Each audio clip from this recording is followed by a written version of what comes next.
Vaig ser alumne de l'Escola Municipal de Música de Santpedor des de l'any 1995 i més endavant fins a l'any 2009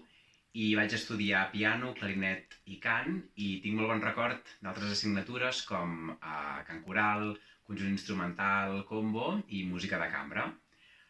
Més endavant em vaig professionalitzar en el món de la música i em vaig especialitzar en el camp de la direcció coral i actualment treballo de professor a l'Escola Municipal de Música d'Artés, de la qual ara mateix en soc el director, i també dirigeixo dos cors aquí a Santpedor, la Coral Escriny i el Cor de Teies.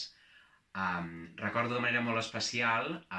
d'aquí de l'Escola de Música de Santpedor els intercanvis que vam fer amb la Musikschule Leblachtal de Heilbronn d'Àustria, amb qui encara mantinc amistats, i activitats com la trobada de clarinets, les caramelles, concerts del cicle de concerts i moltes altres coses més.